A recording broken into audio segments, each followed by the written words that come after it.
quien creemos. Y ahora que estudiamos la palabra, también queremos permitir y pedir que ella hable a quien somos nosotros, porque siempre tendremos reto. Y aunque nuestra dignidad no está en juego en cuanto a la salvación, nuestro testimonio sí es de cuidado, Señor, y que nos has pedido que andemos en las buenas obras que has preparado de antemano para que andemos en ellas. Así que pedimos que abras nuestros corazones. Nuestro gozo está completo por tu salvación, porque esperamos tu venida, pero ahora abrimos la palabra para que también sepamos cómo y qué debemos estar haciendo durante esa espera, qué cosas nos pueden animar en tu palabra a pesar de nuestra imperfección, a través del Espíritu Santo, fortalecernos en el poder de tu gloria. Amén. Discúlpenme, por favor, que hoy no vengo en las mejores condiciones de voz, pero trataré de ser breve en este mensaje que se ha titulado Las dos pescas milagrosas. Y qué curioso que el Espíritu del Señor se movió en la mañana y también nuestro hermano Fabiel habló de este pasaje que vamos a ver en Lucas capítulo 5 versículos 1 al 11, la primera pesca milagrosa. Esta misma es narrada en tres de los cuatro evangelios, que son Mateo, Marcos y Lucas. Juan no lo narra, pero Juan narra la segunda pesca milagrosa, que es en la que también me quiero enfocar. En esta primer pesca milagrosa es la narrativa, perdón, de Lucas, la que es mucho más completa. Mateo y Marcos simplemente explica cómo ese llamamiento cambió la vida de los discípulos, en especial de Pedro, y le siguieron. Y es enfático en decir que dejando todo, le siguieron. Estos dos escritores evangelistas hacían más énfasis en el resultado del encuentro con el Señor. El resultado es que dejaron todo y le siguieron, pero gracias a Dios por que en Lucas nos narra un poquito más a detalle ese proceso en el interior del corazón de esos hombres, que yo sé que ustedes se van a identificar con él o ya lo hacen igual que yo. Y en especial queremos ver en esta narrativa cómo Jesús alcanza a este hombre, Simón, en esta primera pesca milagrosa y después también en la segunda. Entonces ya dijimos, el Evangelio de Lucas abre esta historia con mucho más detalles y ya están ahí en Lucas capítulo 5.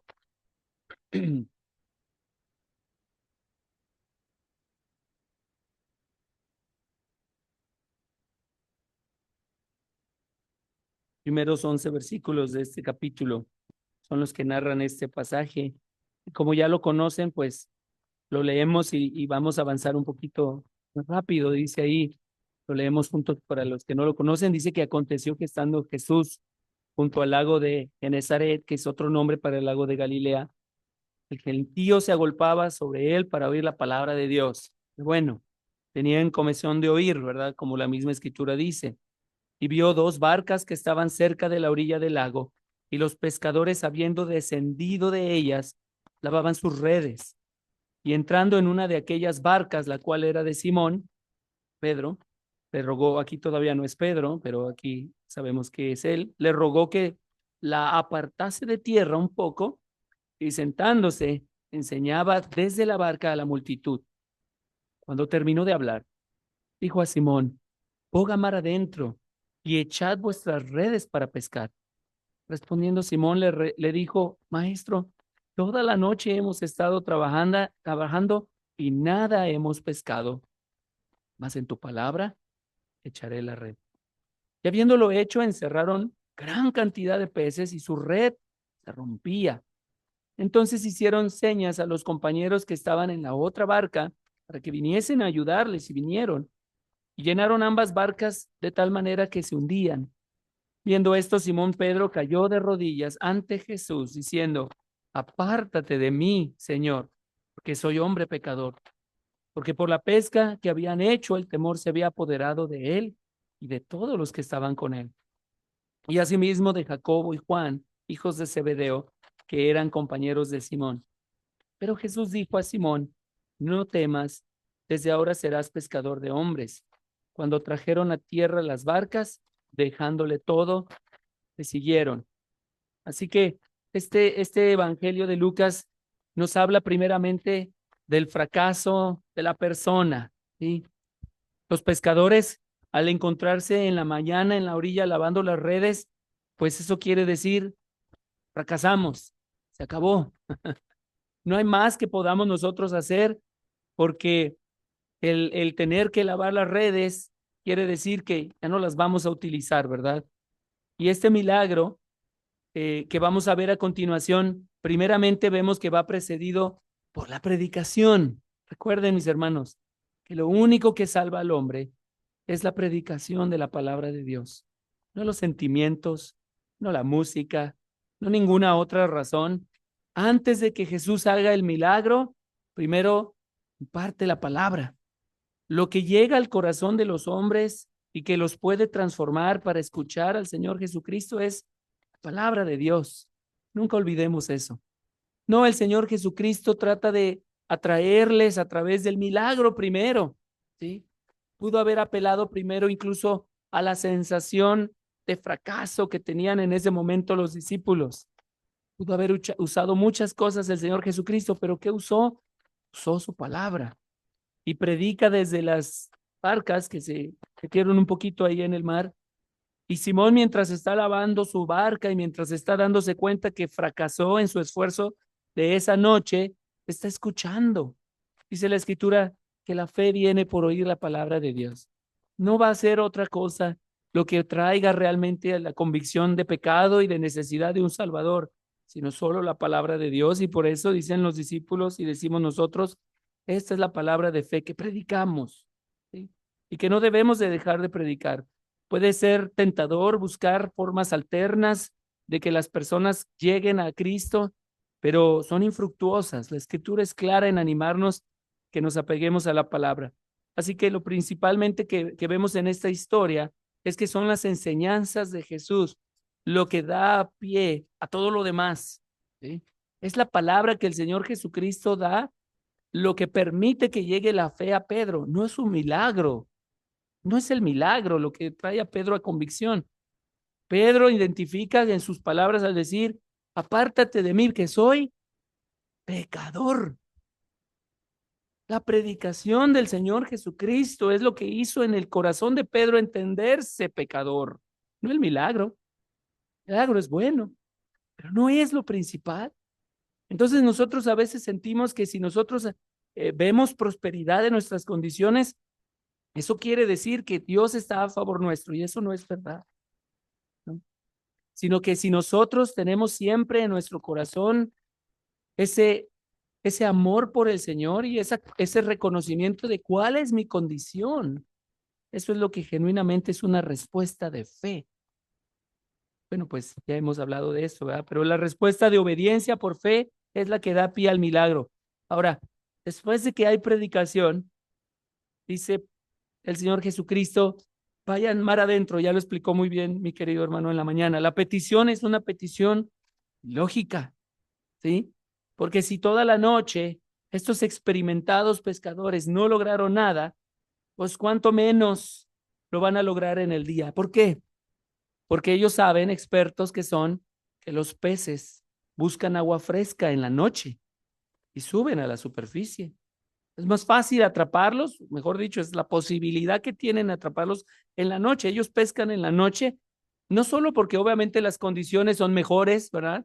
El calor del día en el mar, ustedes imagínense, es agobiante, es asfixiante, pero no solo es la comodidad de no pescar en el día, sino que los peces no están ahí. En la noche, ellos suben a cazar alimento y buscan agua fresca, pero en el día, ¿qué hacen? Se van para abajo, se sumergen. Así que ellos saben, están escuchando, vayan y pesquen en mediodía. Pues ilógico. Estamos experimentados, no vamos a encontrar nada. Qué instancias en las que el Señor nos dice cosas que parecen completamente ilógicas. Mis hermanos, no necesitamos entender todo. Necesitamos obedecer la palabra, ¿sí? El reto del creyente no es que averigüe y distinga y discierna absolutamente todo antes de que obedezca. Primero obedecer y el Señor nos dará más luz al respecto. Pero si en lo primero que nos pide el Señor no lo obedecemos, nunca vamos a ver la pesca milagrosa. Si la actitud de los discípulos hubiera sido, Señor, pues nos estás pidiendo algo que no tiene sentido, no habría milagro, ¿verdad? No hubiera llegado ese milagro. Obediencia. Ahora, además, las redes, los peces no son animales ingenuos. Las redes en el día son muy visibles. Tan solo en donde las arrojan y caen, los peces se espantan, que las ven, pero en la noche no. En la noche los peces no pueden ver las redes. Así que es doble el motivo de por qué los discípulos podrían alegarle al Señor su obediencia. Más pudieron haber dicho ellos, ay Señor, pues si los peces no las van a ver, ¿verdad? No es la mejor opción. Ahora, económicamente o mercantilmente, pues ya para qué queremos peces ahorita. Los debimos haber presentado en el mercado en la mañana. ¿A qué hora se entregan los peces en el mercado? ¿Han visto en las playas? ¿A qué horas están los pescadores entregando su mercancía a los mercados? Como a las 5 o 6 de la mañana. Así que no solo es una decisión o una petición que va contrario a lo que yo sé en mi experiencia como pescador. Además, no me conviene económicamente hacer esto. Si ya estamos guardando las redes, podemos ir a hacer otra cosa, ¿ah? Y tener provecho de ella. Pero ir allá adentro es una decisión económica peligrosa. Perder más tiempo, perder incluso el equipo, ¿sí? Que se pierda, que se enrede. Ya no es el momento. Qué ilógico lo que el Señor nos pide. Tan ilógico como para la persona decir, cree en el Señor Jesucristo y serás salvo. Ay, ¿a poco así de fácil? Es fe lo que nos hace creer que si el Señor lo dice es porque es verdad. Y entonces, como la primera pesca milagrosa es para enterar o atraer a los discípulos, pues así lo es en nosotros como creyentes actualmente. Cuando nos presentaron el Evangelio, no parece ser lo que es correcto. ¿A poco no? No parece ser lo verdadero. Y pensamos, no, pero entonces, ¿dónde quedan los santos y los vírgenes y las tradiciones? ¿Dónde queda todo lo que me enseñaron? Tantas cosas que vienen a nuestra mente como razones para no obedecer, pero la escritura dice que que solo en Jesucristo hay salvación. No hay otro nombre bajo el cielo dado a los hombres en quien podemos ser salvos. ¿Se acuerdan ustedes la primera vez que escucharon ese versículo? No parecería creíble, ¿verdad que no? No parecía que eso fuera, pero la respuesta de fe para el creyente una vez que es pescado es creo, Señor. Creo nada más en ti. Pues saben que no termina ahí. El Señor sigue buscándonos para convencernos a través de su palabra de muchas otras cosas más en las que nos pide obediencia, aunque no parece lógico, pero está en la escritura. ¿Cuál es la respuesta de fe? Que Pedro dice, en tu palabra echaré la red, en tu palabra. No tiene sentido para mí. La fe se evidencia por las obras que hacemos, la verdadera fe. Y me dirán ustedes, bueno, pero ¿qué nos dice Romanos capítulo 10? No dice Romanos capítulo 10, versículo 16, mas no todos, perdón, versículo 17, la fe es por oír y oír la palabra de Dios, nada más. Pero vean el versículo 16, mas no todos obedecieron el evangelio. ¿Sí? Sí, la fe viene por oír la palabra de Dios. Y el resultado de la verdadera fe es obediencia al evangelio.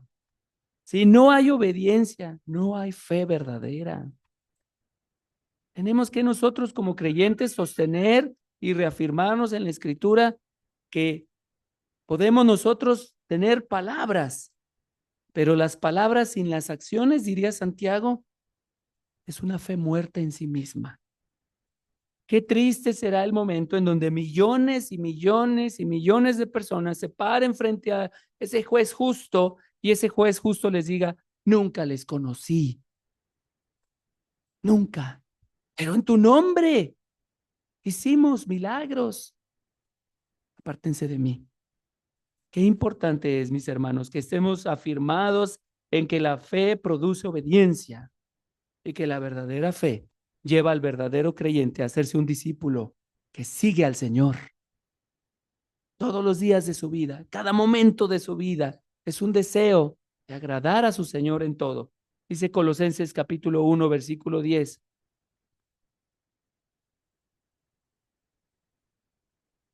Dice, para que andéis como es digno del Señor, agradándole en todo. Todo, mis hermanos. Eso nos va a llevar a que llevando fruto en toda buena obra y creciendo en el conocimiento de Dios.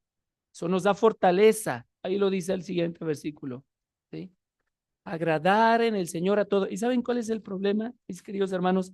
Que lo que agrada al Señor normalmente no es lo que agrada a nuestra carne. A nuestra carne no le agrada tener que levantarse temprano el domingo. ¿Sí? Tener que estar aquí con los hermanos a tiempo. A nuestra carne no le agrada ni siquiera orar, ni siquiera abrir la escritura. Son cosas contrarias a la carne que se agrada en otras muchas cosas que ustedes pueden saber muy bien. Entonces, mis hermanos, queremos agradar al Señor, pero no parcialmente, agradarle en todo es el reto del creyente que no debe dejar de nunca perder de vista. Agrademos al Señor en todo. Y en esas áreas en especial en donde me agrado a mí mismo, esas son las más urgentes de entregarlas al Señor. En las cosas en que yo me quiero aferrar a ser quien soy, así decimos, ¿verdad? Así soy yo, así deben aceptarme. No le damos eso al Señor, no le podemos decir eso al Señor. Tenemos que agradar al Señor en todo. Y eso nos va a permitir llevar fruto y estar fortalecidos con potencia, con paciencia, con la ecuanimidad, versículo 12, incluso con gozo, a pesar de las dificultades. Volviendo al relato, vemos ahí una narrativa especial que dice que era tanta la pesca que las redes se rompían, ¿sí? Se hacían inútiles ya para un pescador. ¿Para qué le sirve a un pescador una red agujerada? Nada, ¿verdad? No sirve mucho. Y no solo eso, sino que esas barcas se hundían. Es decir, el Señor les está mostrando a los discípulos, bueno, no discípulos todavía, que a esos hombres, que todo lo que el Señor toca, incluso cosas que nosotros podríamos aferrarnos, puede que el Señor las destruya por completo y quiere que las dejamos. ¿Y cuántas cosas no podríamos dar testimonio de áreas en nuestra vida que el Señor nos pidió dejar? Ha habido personas al borde del divorcio y el Señor al alcanzarles les dice, ya no te divorcies. Y debe dejar, ¿sí? Debe destruir eso, así como destruyó esas redes y esa barca se dañó a lo mejor, ¿va? Entonces, el Señor no solo hace el milagro, mejor dicho, el Señor no hace el milagro porque quiere enriquecer a los discípulos, que no son discípulos todavía. No, por ahí hay una narrativa que alguien me contó, que a lo mejor en una serie, en una película, ay, pues con eso ganaron mucho dinero los discípulos. La Biblia no dice eso. La Biblia ni siquiera dice que sacaron provecho de eso. Dice que dejando las redes, dejándolo todo, le siguieron. A lo mejor las redes ya ni servían. A lo mejor esos peces se quedaron en la orilla y se echaron a perder. Dios no buscaba la riqueza material de esos hombres. A lo mejor los peces rompieron con las redes y ya no había de otra. Pero los discípulos entendieron que mayor era lo que podían seguir y conseguir siguiendo a ese hombre, que, ay, gracias por el milagrito, vamos a vender todo este pescado y vamos a sacar un buen día de ganancia. No sacaron nada de ganancia, lo dejaron todo. ¿Qué dejas tú, mi hermano? ¿O qué cosa no dejas? ¿Qué cosa no estás dispuesta a dejar de tu vida pasada con tal de ir detrás del Señor? Te digo, mi hermano, visita que nos acompañe, que no va a valer la pena. Porque aunque hayan aferrado a esos peces, se iban a acabar. Y aunque hayan ganado mucho dinero, también se iba a acabar. ¿Cómo se acaba el dinero? Especialmente ahora en diciembre, ¿verdad? No sabe uno ni qué pasó. Todo se va a acabar. Pero la respuesta de fe de los hombres pescadores era ver en ese hombre algo valioso para la eternidad. La escritura nos anima a poner los ojos en la eternidad, no en las cosas terrenales que se van a acabar. Nada de las cosas que podamos nosotros sentir, tocar y disfrutar, vamos a poder llevar a la tumba. Nada de eso. Pero la compañía y la cercanía de estos hombres, esa relación con ese hombre que ellos identificaban como alguien diferente, pues lo están disfrutando hoy en día. Hoy lo están disfrutando. Y nosotros también podemos, pero tenemos que dejar. Para alcanzar hay que dejar. Y el milagro no tenía la intención de enriquecer, tenía la intención de que dejaran. Y ellos hicieron eso. Gracias a Dios por ese ejemplo. Una cosa bien importante, mis hermanos, notar es que durante toda esta algarabía de los peces y todo, es el Señor Jesucristo el que está en la barca. ¿Sí? Él los está acompañando. Una vez en tu vida, nunca dejes más que el Señor baje de ella. No quieres al Señor lejos de tu vida. No queremos eso. Así que habrá simpatizantes que escucharon en la orilla del mar, ¿verdad? Y escucharon de buena gana, pero si no subieron al Señor a bordo en su barca, en sus vidas, pues simplemente fue algo bonito que escucharon y ya. Y a lo mejor muchas de estas personas que están escuchando, dice aquí que se agolpaban. A lo mejor muchas de esas personas luego vieron al Señor Jesús en la cruz y dijeron, crucifícale. Muchos de los que recibieron sanidad, a lo mejor luego le dijeron, crucifícale. Si no es el Señor parte de tu vida, escuchar la palabra por toda la vida no te salva. Tiene que Él estar a bordo, ponernos verdaderamente de rodillas como lo hizo Pedro y pedirle al Señor, Señor, soy pecador, reconocer, ¿verdad? Ahora, pues este no es el mensaje completo o único que quería decir. El Señor acompañaba a los discípulos. Sin embargo, en la segunda pesca, que también la podemos ver como milagrosa, que está en Juan capítulo 21, y les pido vayamos allá, hay similitudes, pero más hay un panorama inquietantemente diferente.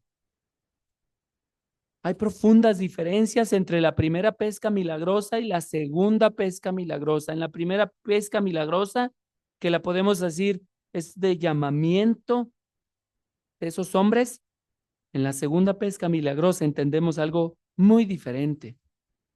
Aproximadamente han pasado 3 años o 3 años y medio desde esa primera pesca que acabamos de mencionar. Y entonces ahora encontramos que ese gozo que los discípulos experimentaron se ha acabado. Algo ocurrió y estos discípulos se encuentran otra vez en la misma situación en donde empezaron. ¿Por qué? Ustedes se acuerdan, hace 15 años más o menos salió una película muy famosa que se llamaba La Pasión de Cristo. ¿Se acuerdan ustedes de esa película? ¿Quiénes la vieron? Yo nunca la vi, ni la he visto. ¿Nadie? ¿Mi hermano? Muy bien. Yo no la he visto, pero me cuentan los que la han visto que era tan impactante, tan profundamente inquietante lo que vieron en esa película que las salas de cine a veces se soltaban en llanto. Es verdad eso, ¿verdad? Incluso yo recuerdo que me invitaron un grupo de jóvenes a que fuéramos a entregar folletos afuera de los cines. Y fuimos a un cine y luego a otro. Y en esos dos, que fue lo que alcanzamos, la escena era la misma. Veíamos a la gente salir de la sala llorando, inquietos, profundamente atribulados por lo que acababan de ver. Porque era tan gráfico los sufrimientos del Señor Jesucristo que era imposible no sentirse abatido. Pues yo creo, mis hermanos, que lo que los discípulos presenciaron fue 100 veces peor. Y si a esas personas, viéndolo en una pantalla y entendiendo que eran actores, qué dolor están los discípulos viviendo al saber que vieron al Señor Jesucristo padecer todo eso. Yo creo que nunca lo olvidaron. Yo creo que impactó tanto su mente y su corazón que los quebró. Ahora, el Señor Jesucristo resucitó y ya les había incluso visitado 2 veces. El Señor Jesucristo hizo un total de 7 apariciones a diferentes personas. En una vez incluso a 5,000. En 1 Corintios 5 lo dice Pablo. Pero para los discípulos este pasaje nos narra la tercera vez que se encuentra con ellos. Y todavía vemos a los discípulos quebrados, angustiados. Dice ahí versículo 3, y ya estamos ahí en el Evangelio de Juan, capítulo 21.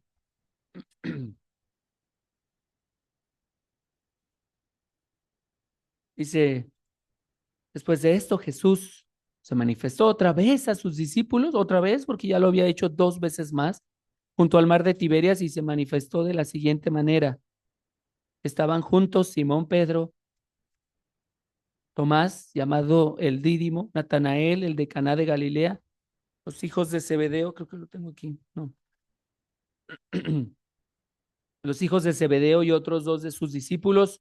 Simón Pedro les dijo, voy a pescar. ¿Sí? Había y lo vemos por las palabras y lo que ustedes ya conocen en la historia, había un quebrantamiento en el corazón de Pedro que está pensando, no en un sustento. Él sabía que el Señor podía incluso darle una moneda de la boca de un pez, ¿verdad que sí? Dice, voy a pescar. Y los discípulos en ese mismo desánimo, vamos nosotros también contigo. Son discípulos. Pasaron 3 años y medio con el Señor, pero algo ocurre que quebranta su fe. Es doloroso, es traumático quizás, y la fe titubea. El discípulo, ¿quién piensa volver atrás? Yo sé que a más de uno nos ha pasado momentos así. A lo mejor alguien está pasando un momento así. Y la escritura en estos momentos nos ilustra a través de la preparación de Pedro, porque yo no creo que Pedro dice voy a pescar y se encontró, mira, aquí hay una red, qué coincidencia, ¿verdad que no? No, mira, aquí hay una barca, qué coincidencia, no. Yo creo que Pedro tenía preparado volver atrás y preparó la red y preparó la barca, porque pensaba, esto se acabó, ya no más. Es tanto el dolor y tanto el rechazo que tenemos por parte del pueblo judío, rechazados por los judíos, rechazados por los gentiles, rechazados por las autoridades, su vida constante en peligro tan solo por ser seguidores del Señor. Pero más que eso, Pedro, todavía con el dolor de haber negado a su Señor 3 veces y no pudiendo arreglarlo, prefiere ir atrás y volver al mar del cual el Señor lo sacó y le dijo, van a ser pescadores de hombre. Ya no queremos ser pescadores de hombre. Vamos a volver atrás. Y entonces el Señor realiza la segunda pesca milagrosa, la de la restauración del siervo. Entonces, ¿qué pasaría con el llamado de Pedro? Pues está en juego. Y tristemente su ejemplo pues es seguido por los demás. Yo me voy a regresar, pues nosotros nos vamos contigo también. Siempre hemos dicho, ¿verdad? Que tenemos que tener cuidado, porque cuando nosotros flaqueamos, lo dijo Pablo en la mañana, si somos realmente un solo cuerpo y si realmente nos dolemos todos cuando alguien se duele, nos alegramos todos cuando alguien recibe honra. Entonces, entendemos que nadie peca solo. Entendemos que no es mi vida y no me diga nada. Entendemos que si somos parte de un cuerpo, mis acciones afectan al cuerpo. Y eso nos limita y nos detiene de muchas cosas que a lo mejor querríamos hacer, pero que el Señor nos dice, no, prefiriéndose unos a otros. Dice la Escritura, sigan el ejemplo del Señor Jesucristo, que ni siquiera Él se agradó a sí mismo. ¿Verdad que sí? Entonces dice Proverbios, si gustan también vamos para allá, capítulo 16, versículo 9. Proverbios 16:9. El corazón del hombre piensa su camino, mas Jehová endereza sus pasos. ¿Sí? Nosotros podemos tener ideas y pueden ser buenas ideas. Podemos tener planes y pueden ser planes bien calculados. Pero entendamos que solamente son derechos si pasan la prueba del Señor. Si son conformes a la Escritura, son enderezados por la Escritura, entonces podemos transitar por esos caminos con seguridad. Si no es así, podríamos estar yendo en la dirección contraria al Señor, y es justo lo que aquí está pasando.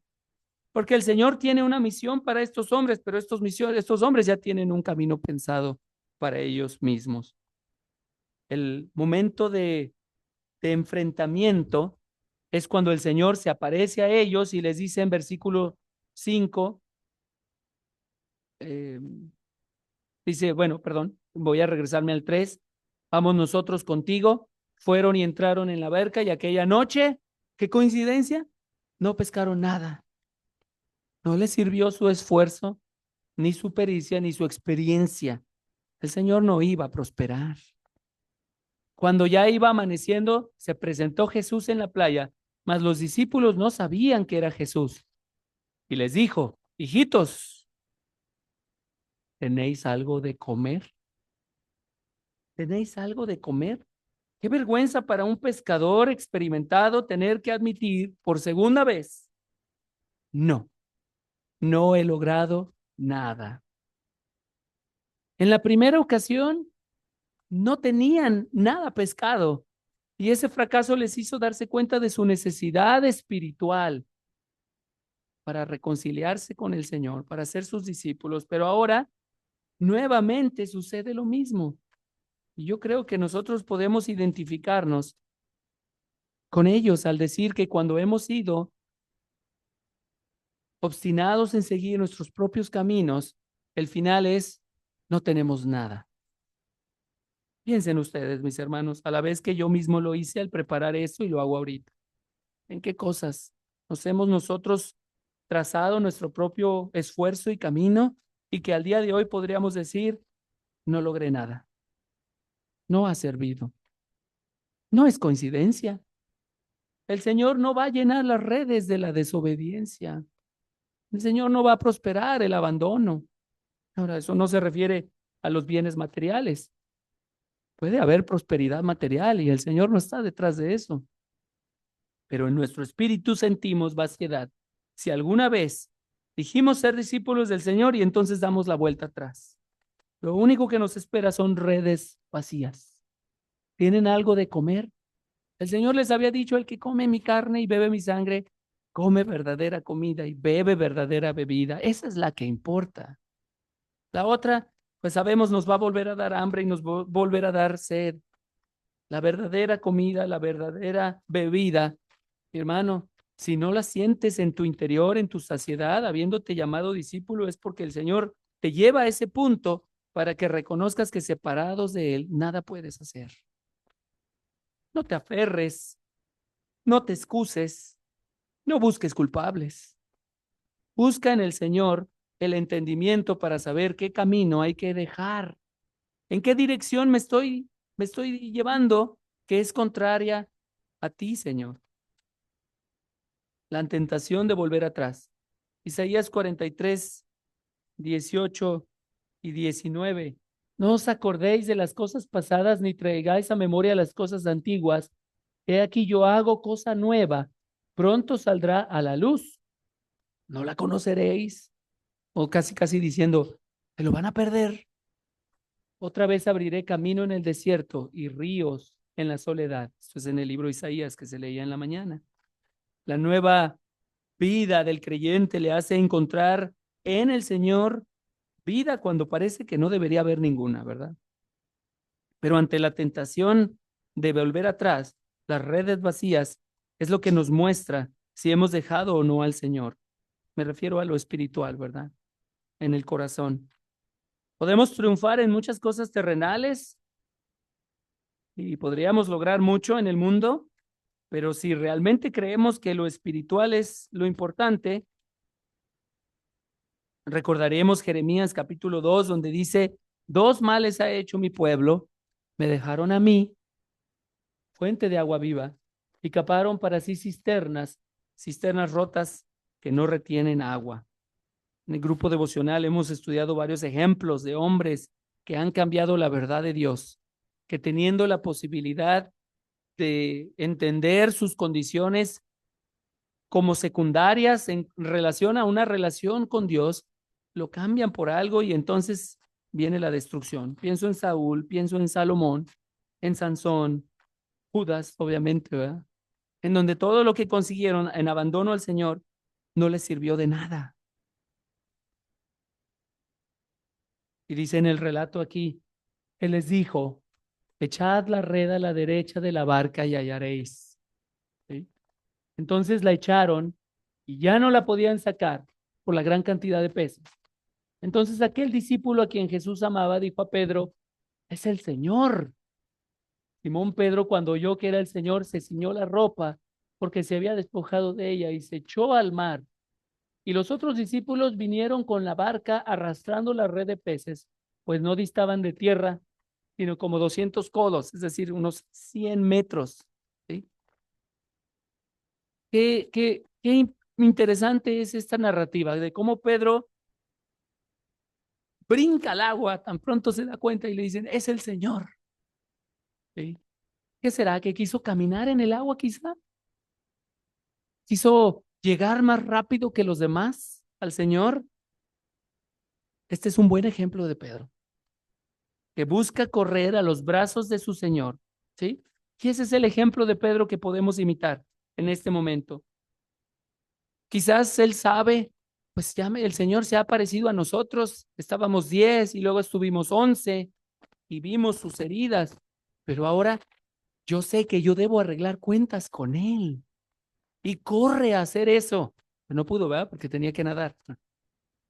Quizás quería aprovechar el momento con el Señor antes de que llegue todo mundo y yo ponerme a cuentas con el Señor. Yo ponerme de rodillas con el Señor. Qué bueno que Pedro nos muestra no permitir que el orgullo nos mantenga distantes. ¿Sí? Si algo no me ha salido bien y me rechazo al Señor, ¿verdad? No, ya no voy a ir a las reuniones. No, ya no voy a ir a oración. No, ya no voy a ir al estudio. Rechazando al Señor porque las cosas no son como yo quiero que sean. Pedro no nos da ese ejemplo, nos da el ejemplo contrario en el momento en que, aunque todos los demás no quisieron mojarse, a él no le importó. Él corre hacia su Señor. Y bueno, yo no sé, yo espero que él haya tenido buena condición, porque 100 metros nadados no es cualquier cosa, ¿verdad? ¿Qué eliges tú, mi hermano? ¿Elegirías, como Pedro, dirigirte a tu Señor? Nuevamente no es el milagro, como fue en aquella vez. Yo sé que Pedro no dijo, ya tenemos peces, pues vamos a ver cuánto sacamos en el mercado. No se nos dice por la escritura que se haya aprovechado nada de eso, como la primera vez. No era eso. Era volver a restaurar mi relación con el Señor que me había llamado. La primera pesca milagrosa fue el milagro que me rescató del mundo. La segunda pesca milagrosa es que me restaura del fracaso en el que todos alguna vez hemos podido estar, o que quizás incluso alguien está. Así que buscando Pedro estar con el Señor, llega ahí y bueno, aquí volviendo a lo mismo, ¿verdad? La obediencia muestra la diferencia entre el resultado de redes vacías, una vida vacía, o redes llenas, una vida llena. Es la obediencia lo que hace la diferencia. Lo hace para el incrédulo que si decide no obedecer al Señor y decide seguir persiguiendo sus propios beneficios, la red espiritual en su vida quedará vacía. Algún día se dará cuenta de su error. Ojalá no sea tarde. Pero abundancia hay en el Señor para las personas que acuden a estar a cuentas con Él. Cuando fue nuestro llamado por fe, teníamos que escoger una u otra, pero para la restauración también es una llamada de fe para que el creyente obedezca y restaure su caminar con el Señor y goce de plenitud espiritual. O siga viviendo en redes vacías, sintiéndose miserable, sintiéndose vacío, a pesar de ser discípulo. Un discípulo puede experimentar vaciedad si a pesar de ser discípulo ha dejado al Señor fuera de su barca? Ya no viaja el Señor conmigo, ¿sí? A lo mejor sé que está ahí en la orilla, pero si Él dice, echa las redes, y yo digo, no, no está conmigo. ¿Qué tenía que ver si era a la derecha o era a la izquierda? La obediencia. La obediencia para volver a estar en comunión con el Señor nos hace obedecer al pie de la letra, ¿sí? No en nuestras formas, no a cualquier forma, era el camino del Señor. Lo van a enviar a la derecha. Y ellos hicieron exactamente. Y esa provisión del Señor que nos dice son 153 peces, ¿verdad que sí? Se tomó el tiempo de calcular por ahí, ¿verdad? Ah, mira, y son muchos peces, aproximadamente 300 kilos de peces. Qué buena recompensa. Pero no nos dejemos desviar. Seguir al Señor no nos va a traer prosperidad material, no necesariamente. Y de eso, aunque era mucho, nada sacaron los discípulos. Y ahí vemos a Pedro lanzándose, buscando reconciliarse con el Señor. Son esas cosas o esos destellos de fe en Pedro que vemos a lo largo de todos los evangelios. Podemos ver a Pedro mal en muchas cosas que hizo, pero miren los destellos de fe de Pedro son los que realmente nos identificamos nosotros, ¿no? En donde a lo mejor muchas veces fuimos impertinentes en lo que hicimos y en lo que dijimos. Yo he sido impertinente en muchas cosas, pero en esos chispazos de fe, Pedro volvía a tener comunión con el Señor y Él perdona y Él restaura. Y cuando llegan ellos a la playa, qué curioso, encuentran, ¿qué dice ahí el Evangelio de Juan 21, versículo 9? Al descender a tierra vieron brasas puestas y un pez encima de ellas y pan. Jesús les dijo, traed de los peces que acá acabáis de pescar. Subió Simón Pedro, que sale aquí, ahí está, perdón. Está versículo 11. Subió Simón Pedro y sacó la red a la tierra llena de grandes peces. 153. Y aún siendo tantos, a diferencia de la vez pasada, aún siendo tantos, la red no se rompió. ¿Sí? La obediencia de Pedro al lanzarse, ir tras el Señor y obedecerle al pie de la letra, guarda esa provisión del Señor para él. Y nuevamente hablo en términos espirituales, pero ellos no llegan y el Señor les dice, bueno, ahora sí vamos a cocinar lo que ustedes traen, mis hermanos, nosotros no traemos nada para el Señor. No somos gran cosa. De no ser porque el Señor resucitó, dice el apóstol Pablo, seríamos los más dignos de conmiseración, ¿verdad que sí? De no ser que resucitó. Y de los peces que trajeron no eran necesarios porque el Señor ya tenía listo. Y notamos cosas importantes en eso, en ver que no debemos de confiar más en nuestros recursos. Ah, ya trajimos los peces, ¿verdad? Yo creo que los discípulos entendían que nada tuvieron que ver ellos con eso. Y fue el Señor a través de la obediencia. Dice Jeremías 17:7, bienaventurado el varón que confía en Jehová y cuya confianza es Jehová, para que volvamos a Él. Y entonces se encuentran esta escena y eso muestra ese deseo de comunión del Señor, de cenar juntos, ¿sí? Y nosotros tenemos ese reto cada domingo de dejar de lado cualquier cosa que nos impida estar con los hermanos y con el Señor. Ojalá no sean cosas pequeñas que nos impidan, pero además el Señor otra vez les está recordando quiénes son ahora. Ya les había dicho, son pescadores de hombres, en Mateo 4:19. Y ese pez ahí en las brasas, ustedes recordarán, incluso se volvió muy popular y muchos autos. Y sí, pues mayormente lo veía en autos. ¿Se acuerdan cuando era muy popular poner ese pescadito en el carro? Y lo ponían ahí, ¿verdad? Y yo recuerdo que una vez un hermano hasta dijo, si van a vender el carro, quiten el pescadito. Porque capaz que lo agarra un hombre y va a estar en cantinas y va a estar en todo, y ahí está el pescadito acompañándole. Entonces, cosa aparte, pero el pescadito lo que simboliza es esto. El Señor está en control y el discípulo obedece. Un carro que tiene un pescadito atrás en forma de emblema, se compromete a ir a donde el Señor iría, ¿no? ¿No? Y se comprometería a no ir a donde el Señor no iría. ¿Cuánto más una cosa tan insignificante como un emblema en un coche, un pescado en nuestro corazón, marcando nuestra vida como creyentes, retándonos a vivir como seguidores del Señor, discípulos, obedientes? Así que en ello también encontramos que hay perdón del pasado. Pero no es ninguna coincidencia que Juan en su escritura usa la misma palabra que aparece ahí en griego para describir el fuego y las brasas, que en un primer momento Pedro, frente a ellas, negó al Señor. En Juan capítulo 18, ¿sí? Encendieron un fuego y unas brasas, es esta misma palabra. Y cuando el Señor está ahí esperando a los discípulos, encuentran exactamente la misma escena, las mismas brasas y el mismo fuego. ¿Qué habrá pasado en el corazón de Pedro en ese momento? Que al ver las brasas, pero ver al Señor que había negado, el Señor no lo hace para recriminarlo. No es un momento que el Señor hace esto para hacerle sentir miserable. Él ya se sentía así, pero es un momento para que haya una confesión total de lo que pasó.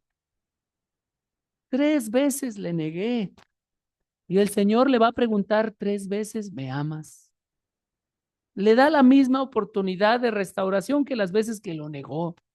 Y hermanos y amigos, el Señor es así todavía con nosotros. Hoy nos da oportunidad frente a estas brasas de verdad, de que confesemos nuestros pecados y nos pongamos a cuentas del Señor. Si hay en nuestra vida cosas que nos han hecho salir, o mejor dicho, sacar al Señor de la barca frente a las brasas, que sacar eso de nuestras vidas y nuestros corazones. La vida del creyente no es una vida de victoria porque es fuerte, sino porque se pone de rodillas y confiesa. El creyente fuerte es el que se la pasa en el suelo de rodillas, frente a su Señor. Yo admito que no siempre he sido así. A veces el orgullo no nos permite. El mismo orgullo que nos impedía venir a Cristo y decíamos, no, pero ¿por qué va a ser cristiano? ¿Por qué voy a ser hermano? ¿Por qué va a ser? Ajá. El mismo orgullo a veces como seguidores nos hace aferrarnos a nuestros caminos y dejar al Señor fuera. Yo admito que he sido así. Y ese ejemplo a veces es seguido por otros, como lo fue en el caso de Pedro, voy a pescar, me voy a regresar a lo que yo, voy a seguir aferrado a lo que yo. Pues vamos contigo. Yo pido perdón a la congregación de haber hecho eso. Si en alguien he dado ese mal ejemplo, pues son esos chispazos de fe lo que nos hacen entender nuestra condición delante del Señor y poder ponernos de rodillas. Yo quiero estar en esa fogata y ver cuántas veces le fallo al Señor y ponerme a cuentas con Él. No hace esto Él para destruirnos, dice la Escritura, que de no ser por sus misericordias, que dice Lamentaciones, ya hubiéramos sido consumidos. Ese fuego no era para quemar a Pedro, ese fuego era para purificar a Pedro. El misma brasa que me negó es la oportunidad para decirle, Señor, te amo, perdóname, perdóname por mi falla. Y sabemos que ese diálogo se da porque el Señor busca en ese momento a Pedro y ellos dos se ponen a cuentas, por decirlo así, aunque todavía vemos resistencia, todavía la prueba sigue siendo la prueba del corazón. El corazón del problema es un problema en el corazón, ¿verdad que sí? Si tienes problemas, mis hermanos, y yo tengo problemas, el corazón del problema es un problema en el corazón. Y se podría decir que podríamos como creyentes atravesar esta línea del tiempo en donde mediante el milagro de la pesca el Señor nos rescató alguna vez y nos volvimos de nuestros malos caminos para poder sabernos perdonados, discípulos de Él. Y luego puede venir negación, puede venir fracaso de nosotros, como sé que lo hemos hecho. Podemos intentar seguir el camino solos, en nuestra barquita solitos, y volver a lo que antes hacíamos y tener redes vacías. el resto de la vida. O podemos volver a voltear a ver al Señor que está ahí, que nos dice, obedezcan a la derecha. Esta generación es una generación, dice la Escritura, que no distingue la diestra de la siniestra, ¿verdad que sí? No distingue la derecha de la izquierda. No saben ni siquiera son hombres o mujeres.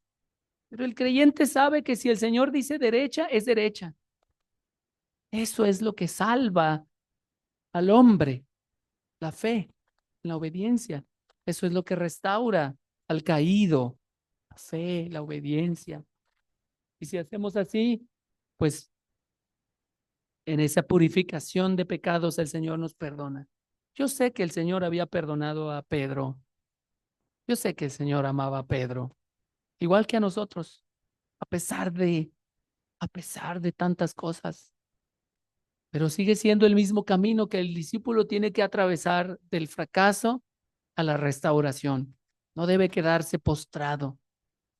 Y, y ese discípulo restaurado, pues sabemos, es el escritor de Cartas de Pedro y es, sabemos, pieza importante en el evangelio que llega a través de la iglesia del primer siglo. Dice el Señor, venid, comed, sáciense con lo que yo tengo. No, los 153 peces. A lo mejor tú vas a lograr muchas cosas por ti mismo.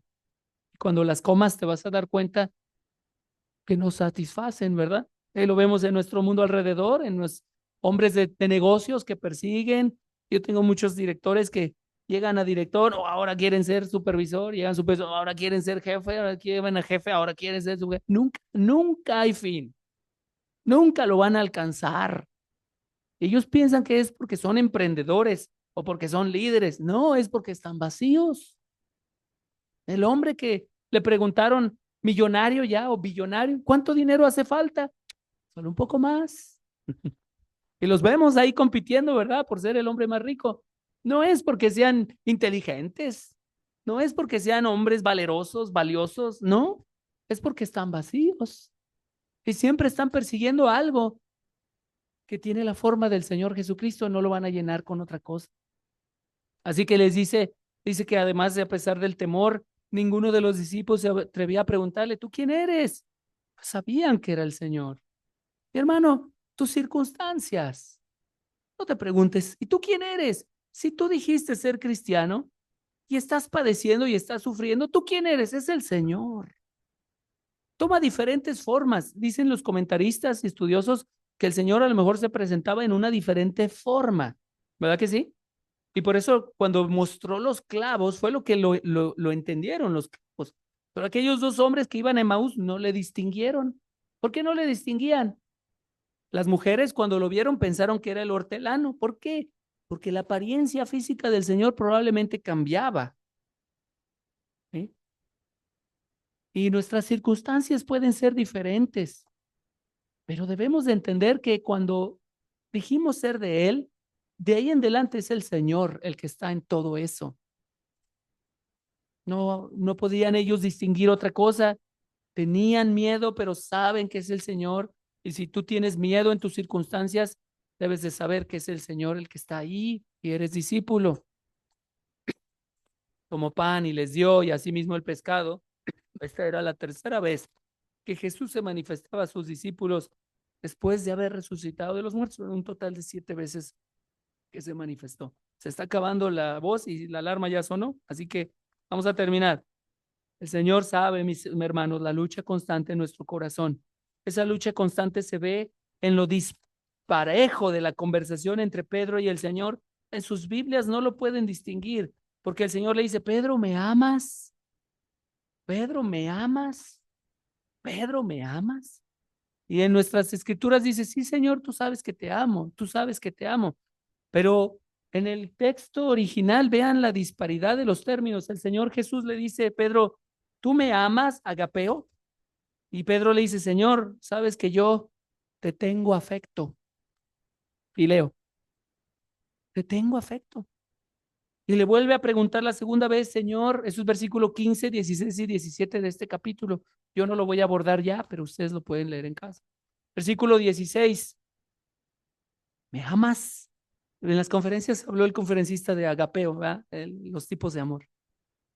Si no las han escuchado, las conferencias están grabadas, sería bueno que las recomendamos.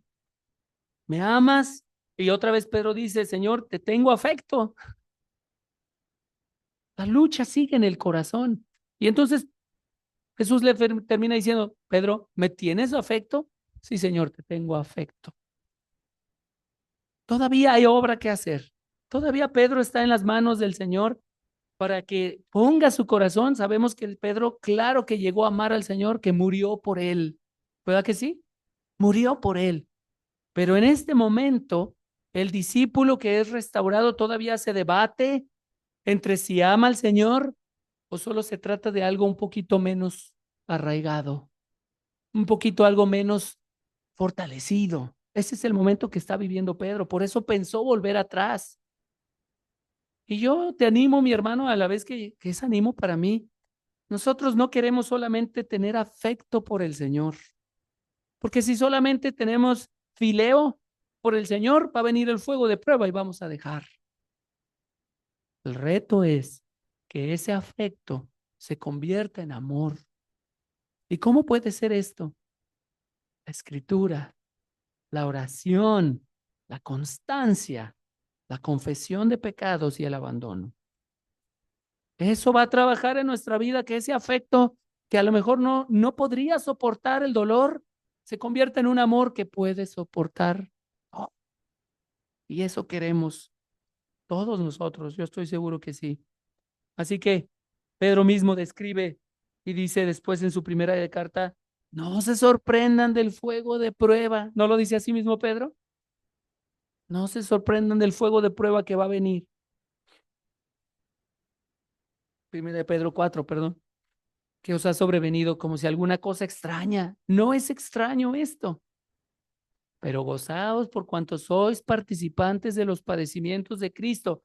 Yo quiero animarnos a que nos gocemos, perdón, a que nos gocemos cuando padecemos, ¿sí?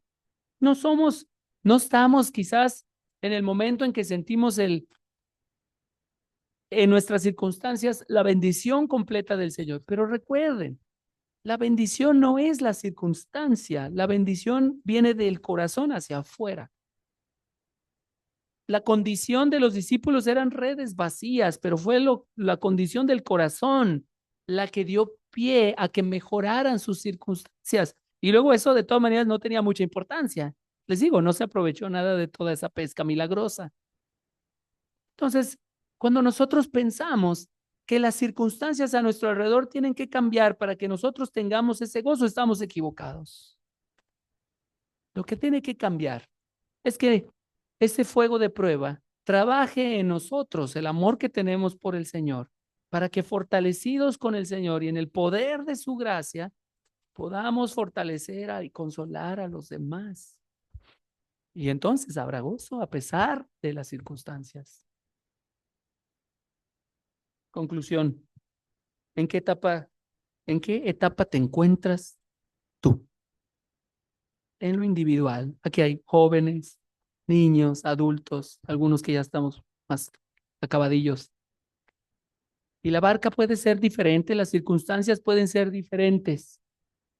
Puede ser que sea de noche o puede ser que sea de día. Puede ser que estés ahorita tranquilo o estés sintiendo la presión financiera o la presión por alguna situación en tu vida, en tu familia. Yo no sé. El Señor lo sabe. Y yo te digo, mi hermano, que dejar al Señor en la orilla no va a mejorar las cosas. Obedecer al Señor traerá la pesca para nuestras almas, que nos haga tener el gozo que Pedro sintió a pesar del fuego de la negación, después del fuego de la restauración. Señor, queremos darte gracias porque eres tan misericordioso y bueno, que nos estás esperando en la orilla con ese preparativo, con ese festín para nosotros.